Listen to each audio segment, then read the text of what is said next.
Alors bonsoir à tous et bienvenue dans la suite de notre série concernant les temps de la fin, notre étude biblique.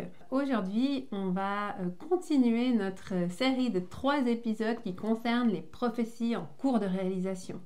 Donc dans le dernier épisode, on vous a expliqué et donné des exemples sur sur l'action de Dieu aujourd'hui. Et on vous a parlé de la manière dont Dieu prend soin d'Israël. On a aussi fixé toute notre attention sur ces accords qui doivent être signés pour cette dernière semaine, cette dernière série de 7 années dont on nous parle dans cette prophétie des 70 septaines du prophète Daniel. C'est Dimitri et Nancy, c'est bientôt la fin du monde et l'Église n'est pas prête.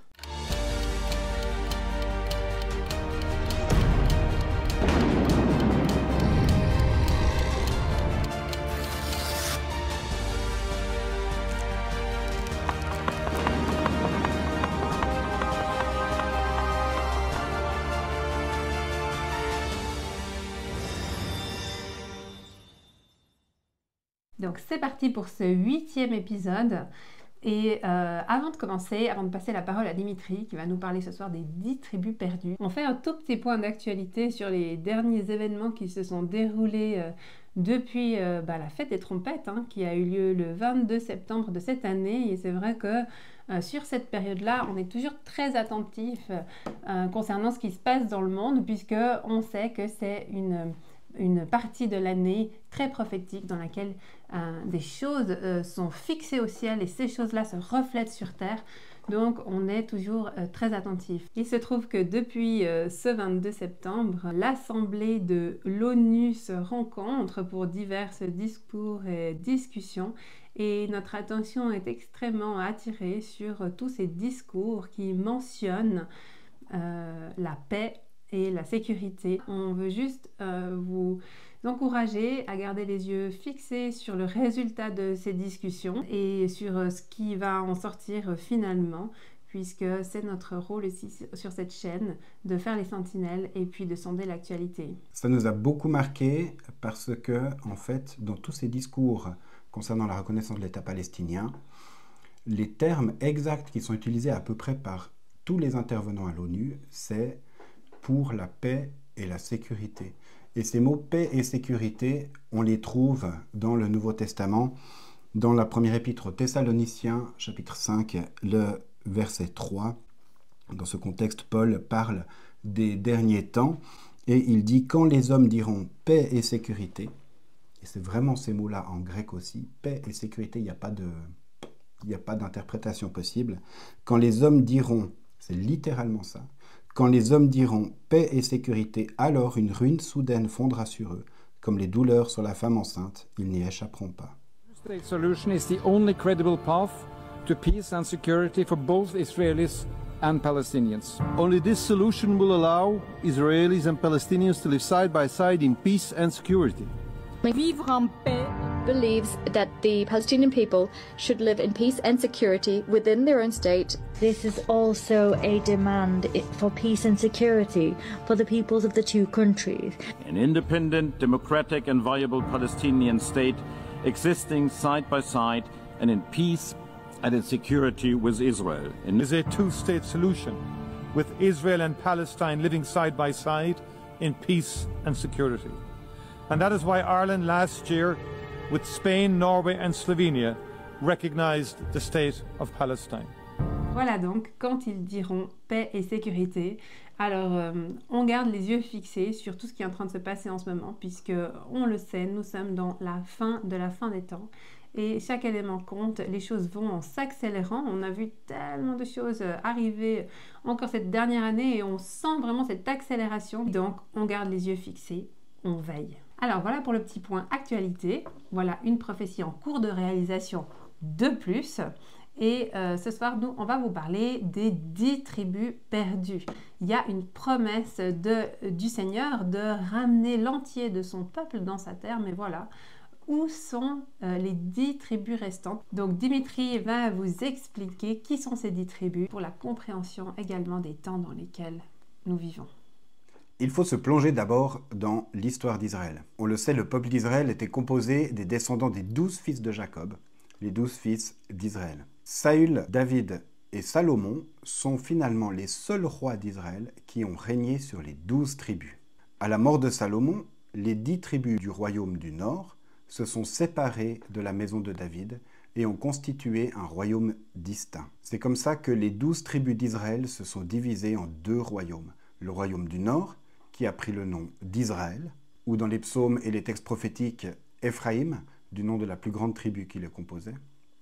Et puis il y a le royaume du Sud, qui est resté fidèle à la maison de David, qui est appelé Juda, du nom de sa plus grande tribu. Ces 2 royaumes ont coexisté plutôt mal, jusqu'en moins 732, quand le royaume du Nord a été anéanti par les Assyriens et emmené en déportation dans le nord de l'Irak actuel, dans la région de Mossoul et Kirkouk.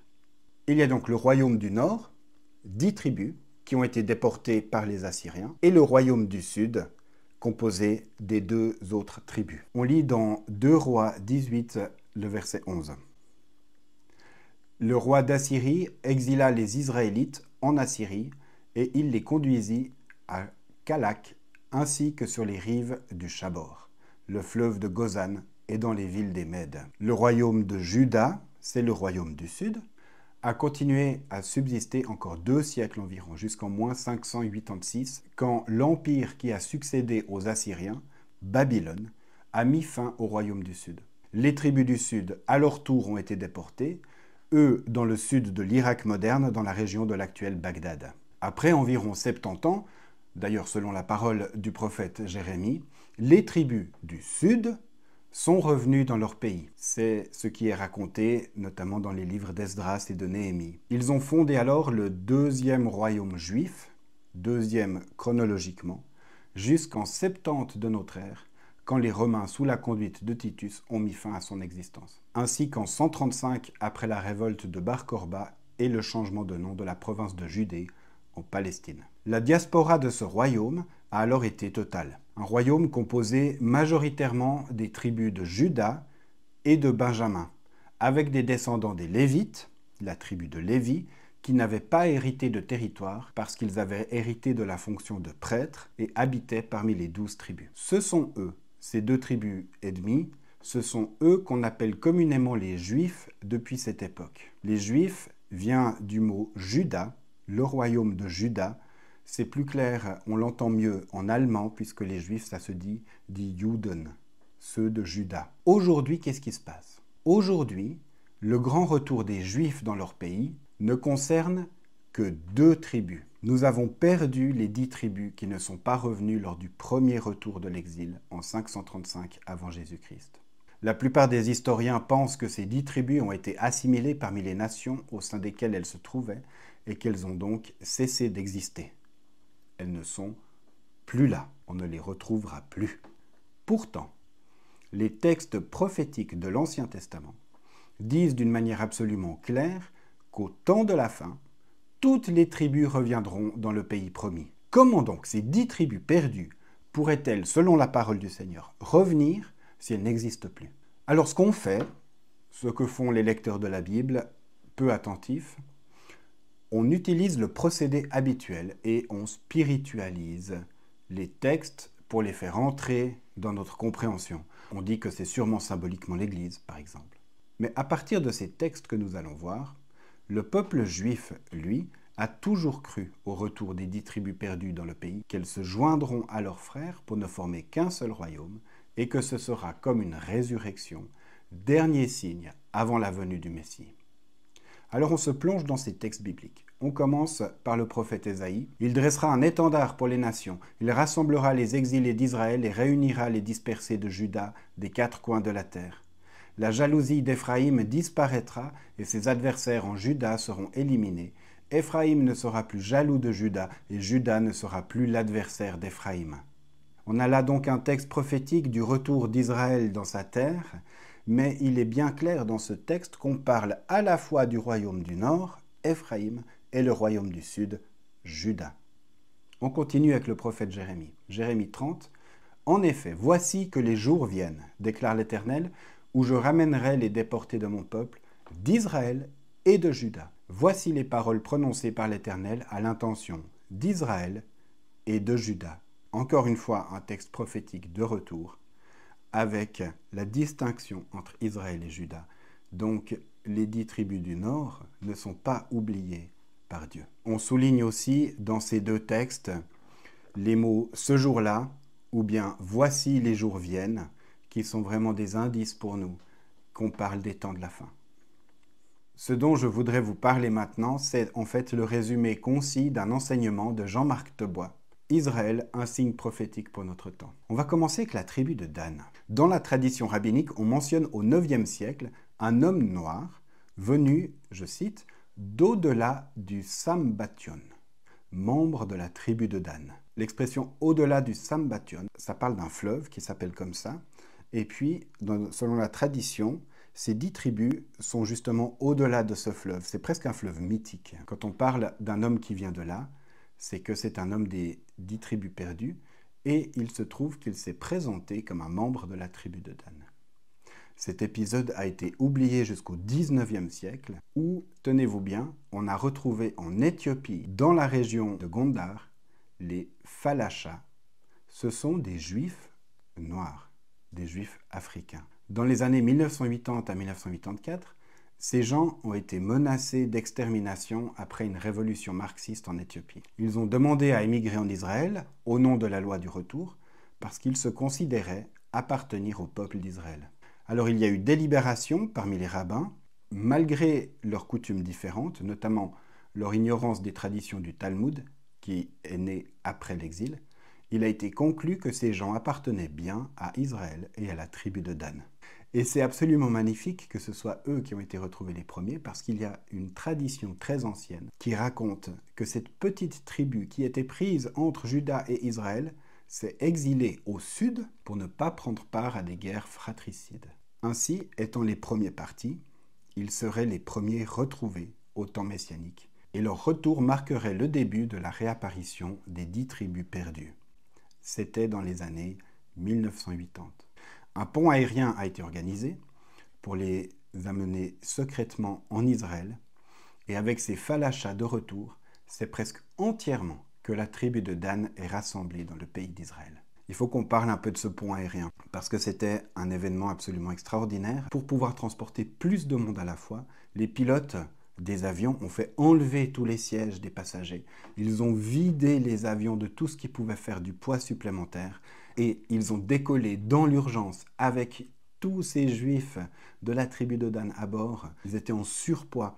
Ils ont risqué leur vie pour ramener ces gens qui, comme par hasard, étaient sur le point de se faire exterminer. Ça a été tellement extraordinaire qu'un film a même été fait de cet événement.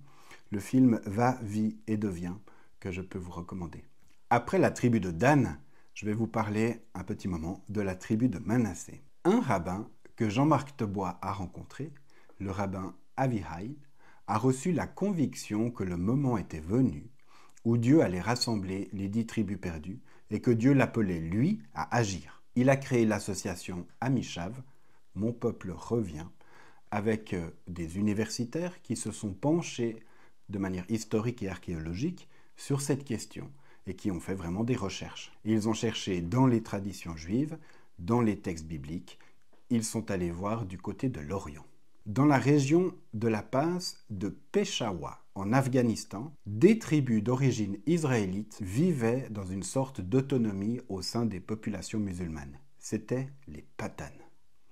Les chercheurs d'Amishav ont trouvé un texte ancien assyrien qui raconte que les 10 tribus ont été exilées toujours plus loin suite à des soulèvements, jusque dans des territoires très lointains à l'est, dans une région déserte, au-delà des montagnes. Des traces archéologiques indubitablement juives ont été retrouvées en Afghanistan et indiqueraient quelque chose d'incroyable, c'est que les fondateurs de l'Afghanistan moderne seraient parmi les 10 tribus perdues d'Israël. Quand ces chercheurs sont allés là-bas, ils ont trouvé une tribu farouche et agitée, les Patanes. Sur leur maison, stupeur, ils ont trouvé des étoiles de David. Leurs noms sont en hébreu. Il y avait des inscriptions hébraïques sur leur maison, et notamment les noms des 10 tribus perdues. Entre eux, ils s'appelaient les Benay Ménaché, ce qui signifie les fils de Manassé.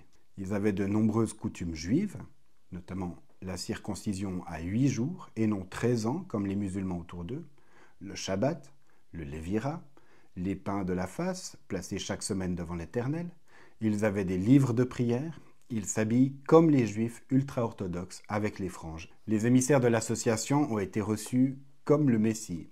Et on leur a dit, je cite, « Nous attendions le temps où viendraient des envoyés d'Israël pour nous dire que le moment de revenir dans notre pays est arrivé. » Et puis ils ont dit aussi, et c'était une révélation pour ces chercheurs, qu'ils ne sont pas les seuls et qu'il faut chercher plus à l'est encore, du côté du Cachemire, du Pakistan, de l'Inde. Là, ils y sont allés et ils ont trouvé les Shinlong. Ces Shinlong avaient les mêmes traditions juives, avec même des prêtres qui descendraient d'Aaron et qui rassemblent tous les ans les gens de la tribu dans une grande cérémonie qui commence par les mots, je cite, « Écoute Israël, tu es Menaché, fils de Jacob. » Puis ils racontent comment ils ont quitté leur état, la Samarie, donc le royaume du Nord, comment ils ont été déportés en Assyrie, puis en Afghanistan, et enfin se sont volontairement mis en route en direction de l'Est jusqu'en Inde. Ils étaient conscients eux aussi que le temps était venu de revenir en Israël. Aujourd'hui, plusieurs milliers de descendants des Shinlong sont installés dans leur ville d'origine en Samarie, et tout ce qui s'appelle à notre époque les territoires disputés. Après l'épisode des Shinlong, un membre de l'association s'est rendu à la frontière entre la Birmanie, l'Inde et la Chine, auprès du peuple des Karen. C'est un peuple menacé d'extermination par la guerre, avec les peuples qui les entourent. Les Karen sont bien connus des chrétiens de par leur évangélisation au XIXe siècle par Adoniram Judson. Je vous raconte ce petit épisode parce qu'il est absolument magnifique. Quand il est arrivé parmi eux, au XIXe siècle donc, il a été accueilli comme un envoyé de Dieu. Ils lui ont dit « Nous sommes partis d'Assyrie, nous avions un livre, le livre de Dieu. Mais à cause de nos péchés, Dieu nous a repris ce livre. Mais en nous le reprenant, il nous a dit aussi « Au temps de la fin, je vous enverrai des hommes blancs qui vous ramèneront ce livre et ce sera la dernière étape avant votre retour dans le pays. » Les missionnaires leur ont alors demandé s'ils se souvenaient de ce qu'il y avait dans ce livre et ils ont raconté l'histoire de la création, du déluge, de la tour de Babel, de l'appel d'Abraham, etc. Les missionnaires leur ont alors montré une Bible et ils ont dit « c'est ce livre ». C'est de cette manière que l'essentiel de la tribu s'est converti au christianisme. Alors aujourd'hui, non seulement ils sont conscients d'appartenir au peuple d'Israël, aux 10 tribus perdues, mais ils ont aussi le désir de retourner dans le pays promis. Le fait qu'ils soient chrétiens pose maintenant un problème aux rabbins, mais quelques familles sont venues s'installer dans les villes de Judée et de Samarie. Je vous lis Ésaïe 49, le verset 12. « Les voici, ils viennent de loin, les uns du nord, les autres de l'ouest, d'autres encore du pays de Sinim. » En hébreu aujourd'hui, Sinim, ça veut dire clairement la Chine. Et on a retrouvé des descendants des 10 tribus perdues en Chine. Plusieurs de ces familles sont revenues dans le pays. Les peuples dont on a parlé viennent pour l'essentiel de la tribu de Manassé. Cette tribu a été la deuxième à être exilée, bien avant moins 722. Et la tradition dit qu'elle serait la deuxième après Dan à revenir. Et c'est comme ça que ça s'est passé.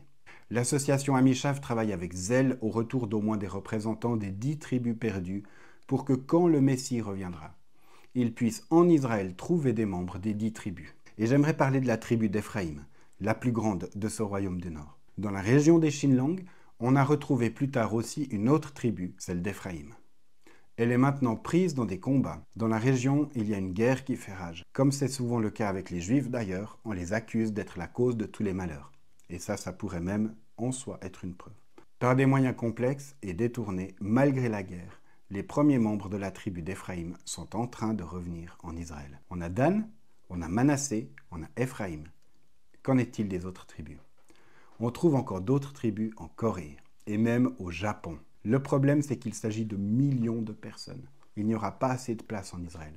C'est un problème que la parole de Dieu a déjà résolu prophétiquement. Parce que dans Zacharie 10, verset 10, on lit « Je les ramènerai d'Égypte et je les rassemblerai de la Syrie. Je les ferai venir au pays de Galaad, c'est la Jordanie moderne, et au Liban, et l'espace ne leur suffira pas. » C'est problématique, mais d'après le rabbin Avihaïl, c'est le problème du Messie quand il viendra. C'est lui qui conduira cette œuvre de retour jusqu'au bout. Il y a un miracle de plus à noter. Quand, en 1948, il a fallu retenir un nom pour le nouvel État juif, il y a eu plusieurs propositions parmi lesquelles État juif, Juda, ou Israël. Et quand les pères fondateurs ont choisi Israël, et non pas État de Juda par exemple, ils ont été inspirés par Dieu de choisir un nom qui permettrait l'intégration des 10 tribus perdues, alors qu'à l'époque, ils n'en savaient rien. Et pour notre part, nous gardons les yeux ouverts sur ce qu'il se passe, et nous verrons. Parce que Jésus lui-même parle des 12 tribus présentes à la fin des temps. Dans Luc 22, 30, il dit « Ainsi vous mangerez et boirez à ma table, dans mon royaume, et vous serez assis sur des trônes pour juger les 12 tribus d'Israël. » Alors voilà, merci beaucoup Dimitri. C'est absolument passionnant de voir le Seigneur en action accomplir ses prophéties devant nos yeux. Et ces histoires incroyables qui ravivent notre foi en Dieu et en son action. Oui, Dieu est un Dieu qui accomplit ce qu'il dit. Alors voilà, je vous propose de terminer en priant. Seigneur Dieu éternel, merci pour ton action dans le monde en ce moment. Merci parce que tu n'as pas voulu nous laisser dans l'ignorance. Mais ta volonté, c'est que nous te voyions en action, Seigneur. Merci pour ces signes de l'annonce de ton retour, ces signes qui nous ordonnent de nous réjouir et d'être dans la joie. Seigneur, merci parce que tu ne fais rien, non, sans en avertir tes prophètes. Et Seigneur, merci parce que c'est ton cœur que tu nous partages. On veut vraiment te louer, sois glorifié pour ton action. Tu es le Dieu de l'impossible. Et nous nous préparons, Seigneur, à voir ta gloire et à voir l'impossible, Seigneur, se réaliser devant nos yeux. Merci pour l'espérance, la merveilleuse espérance qui est la nôtre, Seigneur. Sois glorifié. Amen. Voilà, pour ceux qui aimeraient nous aider à propager ce message, ceux qui veulent prendre part à cette aventure, on vous laisse simplement partager à vos amis cette chaîne, ou mettre un like, un commentaire, ou à vous abonner en tout cas à la chaîne, puisqu'on sait que l'algorithme de YouTube proposera plus facilement nos vidéos si vous êtes vous en soutien en faisant toutes ces actions-là. Donc on vous remercie déjà pour votre soutien à ce message, et on vous remercie aussi pour déjà vos commentaires et puis vos encouragements. Ça nous porte et puis ça nous donne encore plus d'énergie. Voilà. Alors on vous remercie et puis on vous bénit dans le nom du Seigneur. À tout bientôt.